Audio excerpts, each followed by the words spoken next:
देखिए, इनके जो नारे होते हैं उनको आप थोड़ा सा कम कर लीजिएगा, ये इनका ट्रैक रिकॉर्ड बताता है।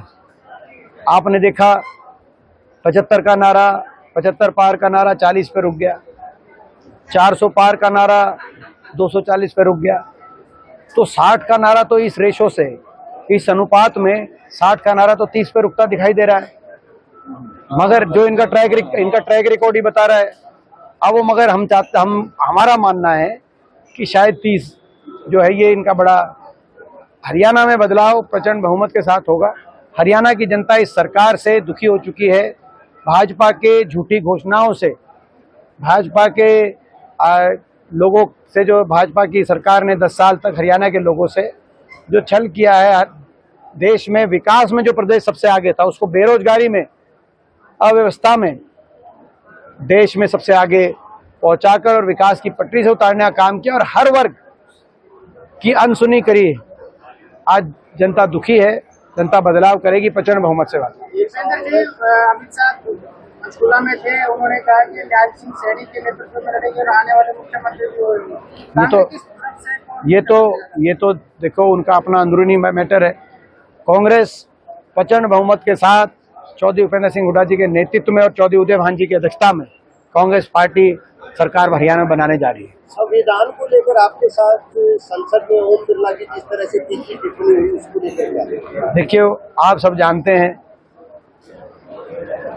जो क्या हुआ वो आपने देखा। मैं समझता हूं कि देश संविधान से चल रहा है और ये संविधान है जिसमें हर वर्ग के और हर नागरिक के अधिकारी को सुरक्षित किया गया है। देश की संसद भी संविधान से चल रही है। ऐसे में जय संविधान का नारा लगाना तो सबके लिए खुशी की बात होनी चाहिए थी, लेकिन उस पर जब तो टिप्पणी की गई तो मैंने बड़ी सभ्यता और शालीनता से अपनी बात रखी। उसके बाद जो हुआ क्या हुआ वो आपने देखा। मैं तो यही कहना चाहता हूं कि मैं सदन के आसन के प्रति मेरा सम्मान है, लेकिन आसन की भी का दायित्व है कि किसी सदस्य का अपमान ना हो, सबका सम्मान बरकरार रहे, उसी में सदन की गरिमा है। आपने देखा, हरियाणा के लोगों ने भी देखा जो हुआ वो क्या हुआ, क्या वो ठीक था कि गलत था। लोग अपने विवेक से फैसला लेंगे और अपने अनुसार लोग आने वाला समय तय करेंगे। रोहतक में थी, उन्होंने कहा कि बाप बेटे जो कांग्रेस के वरिष्ठ नेता थे वो छोड़ के डाले, इसका कारण क्या रहा? मैं देखिए, किसी के व्यक्तिगत उस पर मैं ज्यादा बात तो जवाब सर, टीम इंडिया ने भी कर दिया बहुत जबरदस्त। हम बधाई देते हैं भारत की क्रिकेट टीम की। और आप बाइट उठा के देखो, मेरी एक भविष्यवाणी सही हुई है। संसद के अंदर मैंने बाइट उठा के कहा था, बोला क्या होगा फाइनल में। मैंने कहा कि फाइनल में इंडिया जीतेगी और विराट कोहली और रोहित शर्मा दोनों हाफ सेंचुरी बनाएंगे। तो 2 तो नहीं बना पाए, लेकिन एक बात सही होगी। तो बहुत खुशी की बात है कि भाई टीम इंडिया जीती है और बहुत बेहद खुशी की बात है। और मैं बधाई देता हूँ हमारे जो दोनों ग्रेट्स हैं, रोहित शर्मा और विराट कोहली। उन्होंने उनसे देश के नौजवान प्रेरणा लेते हैं। उन्होंने T20 की अपनी इस हाई पे पहुंचने के बाद, कोई आसान कार्य नहीं होता, आप समझ सकते हैं। अपनी एक T20 से जो रिटायरमेंट की जो बात की, तो उनके करियर पे देश को, देशवासियों को नाज रहेगा और उनकी प्रतिभा हमेशा देश के नौजवानों को प्रेरणा देती रहेगी। मैं समझता हूं कि आज दुनिया में इनसे बेटर कोई बैट्समैन दुनिया में नहीं। सूर्य कुमार यादव ने वो कैच पकड़ा, तो उससे मैं कैसा कल मैं मैच देख रहा था अपने दोस्तों के साथ। आप जानते हैं कि जो डेरावाल स्वीट्स वाले, जो अमित डेरावाल मेरे अच्छे दोस्त हैं, उनके घर पे हमने सारे अपने मॉडल स्कूल के दोस्तों को बुलाया हुआ था। तो वैसा ही फील हुआ जैसा आपको फील हुआ होगा। असल में आपने देखा होगा कि वो एक बार तो हमने समझा कि कैच पकड़ लिया, फिर थोड़ा सा 2 सेकंड के लिए थोड़ा डाउट में आ गए थे। तो ये इतना ही फर्क होता है कई बार। पिछली बार हम इतने सही रह गए थे, आपको याद होगा, धोनी क्रीज से उतना ही दूर थे रनआउट जब हुए थे जितना सूर्य कुमार यादव बाउंड्री से दूर थे।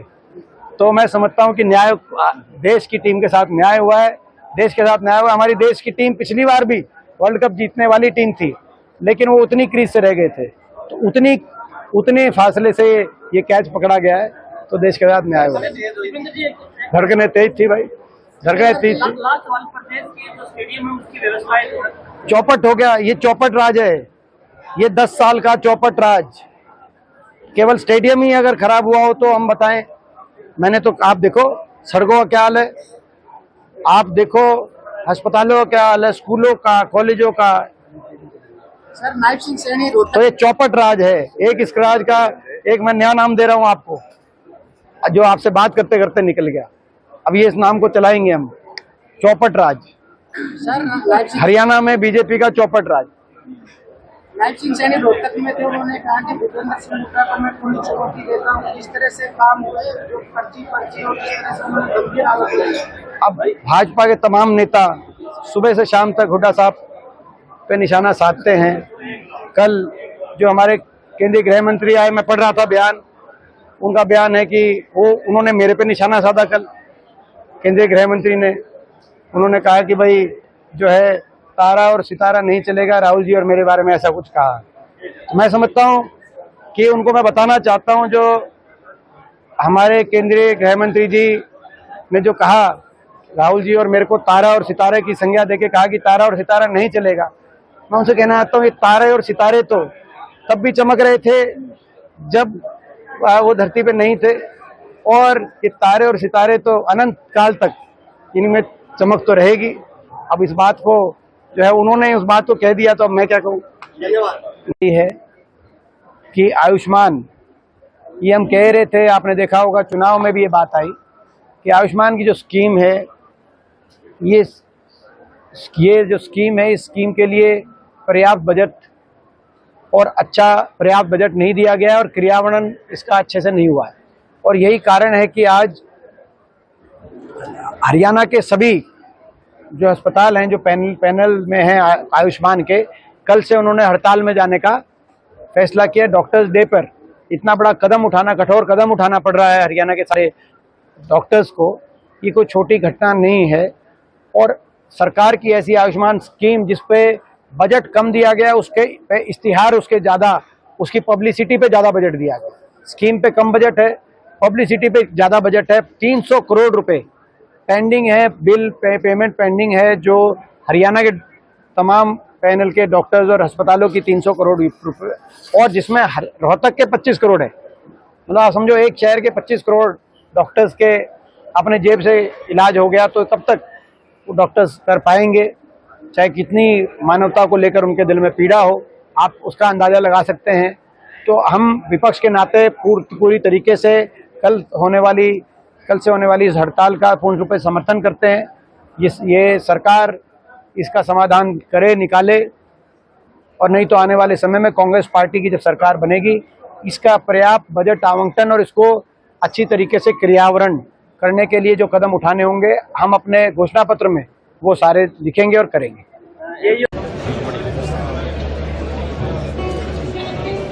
48 घंटे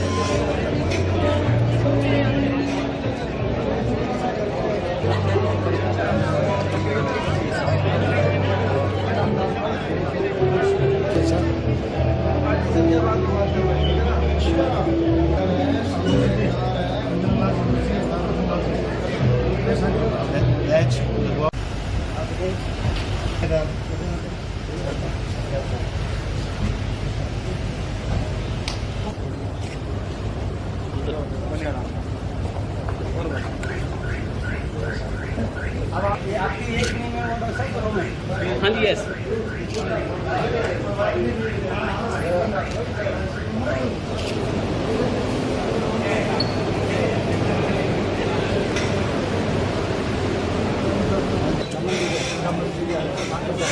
वो भी बहुत याद